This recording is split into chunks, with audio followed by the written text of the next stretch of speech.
Hai Sobat Herald Chess, kejadian unik terjadi di partai antara Jan Nepomniachtchi melawan Wesley So di hari kedua kejuaraan dunia Fischer Random 2022 di Reykjavik, Islandia. Kenapa kejadian unik? Ya teman-teman, kalian harus membaca peraturan ya sebelum kalian mengikuti turnamen. Begitupun yang dialami oleh Wesley So karena dia lupa bahwa peraturan dari Fischer Random tidak bisa melakukan rokade ketika raja dalam posisi terancam atau diskak. Apa yang terjadi? Langsung saja kita bahas partainya. Jan Nepomniachtchi memulai dengan langkah C4. Kemudian dijawab langkah B5. Putih C5, hitam E5. Putih B4, hitam D6.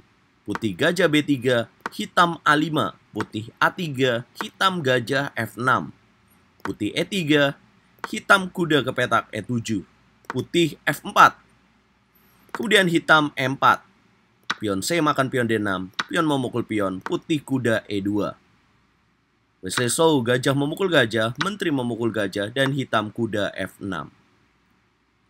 Putih melanjutkan perkembangan buah dengan kuda C2, hitam benteng C8, putih kuda C ke petak D4, pion memukul pion memukul pion, dan hitam gajah D5.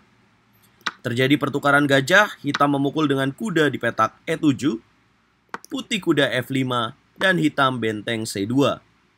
Melakukan serangan, Wesley So mengancam pion di petak D2, putih kuda E ke petak G3, memberikan pion di petak D2.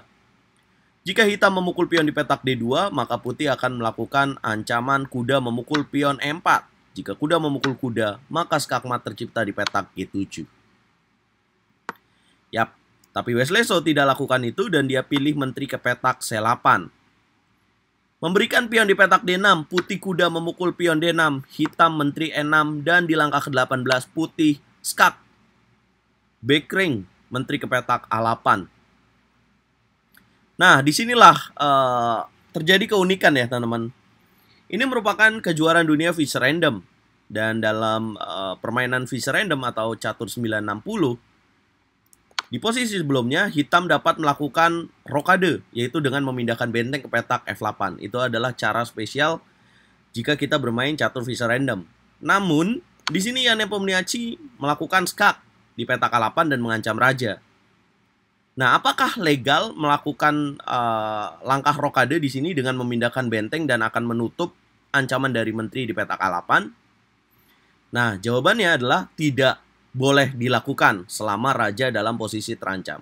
Seperti peraturan dalam permainan catur biasa, raja tidak boleh melakukan rokade ketika dalam posisi terancam atau dalam petak rokadenya itu dalam posisi terancam atau dibatasi. Nah, Wesley So di sini mengakui bahwa dia lupa membaca peraturan Fischer Random sebelumnya. Jadi dia bermain berdasarkan feeling aja. Jadi ketika memilih menentukan langkah menteri E6, dia yakin bahwa dia bisa melakukan rokade ketika diskak menteri A8. Nah, lebih lucu lagi ketika Jan Nepomniachtchi memberikan komentar.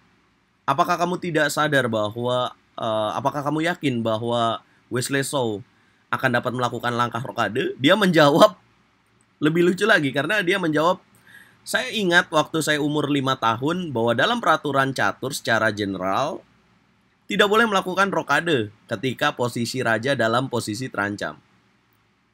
Dalam artian ketika posisinya skak tuh nggak boleh rajanya melakukan rokade.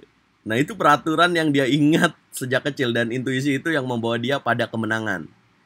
Karena nggak beruntungnya bagi Wesley So dalam posisi ini, hitam ya walaupun bisa melakukan tutup kuda E8 pasti akan kalah juga ya. Akan kalah 1 perwira. Kalau kuda E8 maka putih akan melakukan jalan menteri memukul kuda, menteri memukul menteri, kuda memukul menteri, benteng memukul pion D2.